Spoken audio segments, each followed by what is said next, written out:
আল্লামা দেলওয়ার হোসেন সাঈদীর ছায়া হচ্ছে মাসুদ সাঈদী। এবার তারই সুযোগ্য সন্তান, তারই মার্কা, তার সন্তানের হাতে তুলে দিলাম ইনসাফের প্রতীক দাঁড়িপাল্লা। আচ্ছা, এইখানে বড় শক্ত করে জাতির ভার নিতে হবে ইনশাআল্লাহ। ইনশাআল্লাহ দাঁড়িপাল্লার বিজয় হবে ইনশাআল্লাহ। আগে এই আসনে আগে কে নেতৃত্ব দিয়েছে? আল্লামা দেলওয়ার হোসেন সাঈদীর ছায়া হচ্ছে মাসুদ সাঈদী। আল্লামা দেলওয়ার হোসেন সাঈদীকে আপনারা ভালোবাসতেন কার জন্য? কার জন্য? মহান আল্লাহ তাআলার জন্য।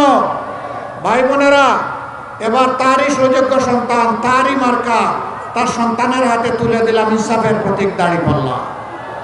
ইনশাআল্লাহ লড়াই চলবে, ইনশাআল্লাহ 12 তারিখ বিজয় অর্জিত হবে ইনশাআল্লাহ। প্রতীক আছে, কোন সে প্রতীক? আরো জুড়ে 12